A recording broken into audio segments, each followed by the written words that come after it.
அம்மா தாயே கவிதா தொகுப்பாளினி அவர்களே, பயங்கரமாக சொல்லி வச்சிட்டீங்க, நன்றி. அவங்களுக்கு பதில் சொல்லிக்கிறேன். ரோஜா பூ ஏன் வச்சேன்னா, கருப்பு ஆடையில் வந்திருந்தேன். கருப்பு தான் இன்றைக்கி அடிக்குது எல்லாத்தையும். சரி, ஒரு இந்த கொத்தேரி எங்கே கை கிடைக்க போகுதோ, பாவம் தயாரிப்பாளர் ரொம்ப செலவழித்து கொண்டாந்தாரா, சரி ஒன்றை எடுத்துக்குவோம். சட்டை கிழிஞ்சிருக்கு, அதை மறைக்கிறதுக்காக குத்தி வச்சிட்டேன். பார்க்க அழகாக இருக்கா? நீங்கள் ஹீரோயினி இடுப்பை தான் பார்ப்பீங்க, எனக்கு தெரியும். ஏன்னா அங்கே தான் தகன்னு மின்னுது, கையிலையும் மின்னுது பாரு வளையல். நன்றி. யாவருக்கும் வணக்கம். மக்கள் தொடர்பாளர் சுரேஷ், சதீஷ், கவிதா தொகுப்பாளினி மற்றும் தேவராஜ் பத்திரிகையாளர், எல்லாருமே, அனைத்து தாளிகையாளர்கள், பார்வையாளர்கள், திரைப்பட சுவைஞர்கள், இந்த படத்தின் தயாரிப்பாளர் அமெரிக்காவிலிருந்து வந்து எடுத்திருக்காங்க இல்லையா, அமெரிக்காவில் குமார் அவர்கள், மற்றும் இயக்குனர் அறிவழகன், ஈரம் பட இயக்குனர் அறிவழகன். ஈரமெல்லாம் மிகப்பெரிய ஒரு பாதிப்பை, தாக்கத்தை தமிழ் திரைப்படத்தில் ஏற்படுத்திச்சு. அமைதியாக உட்கார்ந்துருக்காங்க. அவர்கிட்ட கௌதம் கோவிந்த் தானே, சரி, கௌதம் கணபதி. ஏன்னா எனக்கு என்னமோ இந்த அம்னீசியா மாதிரி நிறையா வந்துருச்சு, தெரிய மாட்டேங்குது. மற்றும் புதுமுக இசையமைப்பாளர் மனோஜ், ஆர்ட் டைரக்டர். நல்லா போட்டிருந்தீங்க, செட்டு மாதிரியே தெரில. அந்த துப்பாக்கியெல்லாம் ஒரிஜினல் மாதிரியே இருந்துச்சு. நான் ஷூட் பண்ணியிருந்தால் எதுவும் அவ்வளோதான், குண்டு பாஞ்சிருக்கும். அற்புதமாக பண்ணியிருந்தாங்க. இளம் கதாநாயகன் நல்லா அழகாக இருக்காங்க. தர்ஷன், உங்கள் தரிசனம் படம் வெளியானதுக்கப்புறம் உங்கள் தரிசனம் வேண்டி எத்தனை பொண்ணுங்க அலைய போகிறாங்களோ தெரில. கதாநாயகி அப்படி தான் இருக்காங்க. பனியில் பூத்த மலர் மாதிரி குளிச்சுட்டு அப்படியே இருந்திருக்காங்க. நல்ல அற்புதமான தேர்வு. மற்றும் இவங்க போலீஸ்காரியாக நடித்தாங்க எங்கூட, இந்த பச்சையம்மன் அவர்கள். அம்மா பேர் ரம்யா மேடம். ஐயா என்ன பண்ணீங்க? சிரிக்கக்கூடாது ஐயா, திடீர்னு கூப்பிட்றாங்க, என்ன தப்பாக எடுத்துக்கூடாது. அவங்கள பாராட்டணும், பேர் சொல்லாம விட்டால் தப்பாகிடும். இசையமைப்பாளர் நல்ல எங்கே இருக்கார். இந்த கருப்பு படத்துலேயும் ஒரு அபயங்கர்னு ஒரு பையன், சின்ன பையன் தான், இதே மாதிரி தான். இந்த மாதிரி புதியவர்களை ஊக்குவிக்கணும். அந்த வகையில் நான் குமார் அவர்களை ரொம்ப ரொம்ப பாராட்டுறேன். நீங்கள் வந்து எடுப்பீங்க, இன்னும் நிறைய எடுப்பீங்க.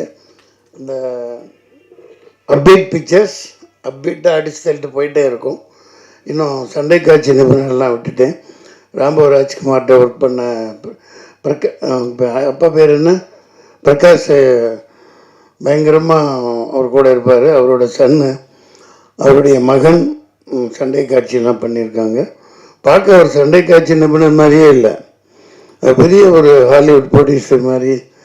ஒரு இவர் விஜய் மல்லையாவோட பார்ட்னர் மாதிரி பந்தாவாக இருக்காங்க. அந்த மாதிரி சொல்லிகிட்டே போகலாம். அற்புதமாக இருக்குது. மத்தியான வேலை, சாப்பாட்டு வேலை வேறு ஆகிடுச்சு. இந்த படத்துக்கு சரண்டர்னு பேர் வச்சுருக்காங்க. நான் அது உள்ள அறம் கூற்றாகும் அப்படின்னு ஒரு அற்புதமான அறத்தை தொகுப்பாளினி இளங்கோவடிகள் கூற்றிலிருந்து எடுத்து சொன்னாங்க. அது அற்புதமாக பேசுகிறாங்க, அதை பாராட்டணும் அவங்கள. சரண்டர் சரியான நேரத்தில் வருது. இது 10ஓட 11 இருக்க போகிற படம் இல்லை. அதில் அந்த உத்வேகமும், அதில் ஆவேசமும், அந்த எடுப்புகள் அனைத்திலும் அவர் அறிவழகன் பேரை அவர் மாணாக்கர் கௌதம் கணபதி காப்பாற்றுவார்னு நினைக்கிறேன். நிச்சயமாக நல்லா இருக்கும். சரண்டர், சென்ட்ரலுக்கு ஸ்டேட் சரண்டர், ட்ரம்ப்கிட்ட மோடி சரண்டர், பொண்டாட்டிகிட்ட புருஷன் சரண்டர். எல்லாம் வரின்னு போட்டு அது என்னென்னமோ வரி கண்டுபிடிச்சி போடுறாங்கப்பா.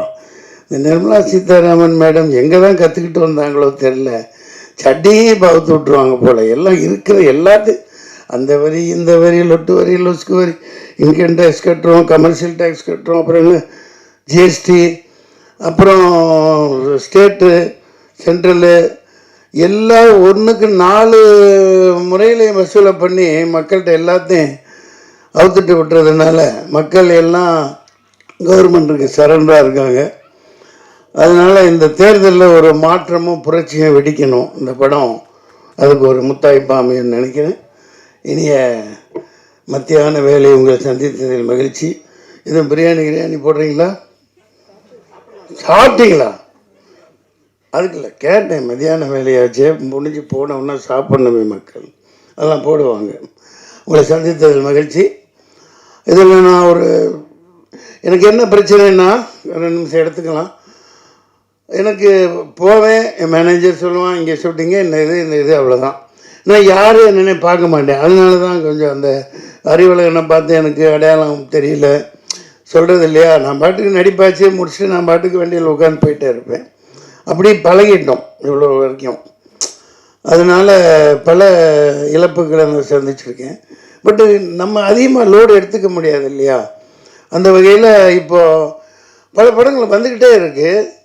ஒரே மூஞ்சி போர் அடிக்கிற பெரிய ஹீரோன்னு போட்டு ஒரு ஆளுகளவே சளிப்படைகிற மாதிரி படங்கள் வந்துகிட்டு இருக்கு. அது தவறு இல்லையா. மக்களே வெறுப்படைகிறாங்க.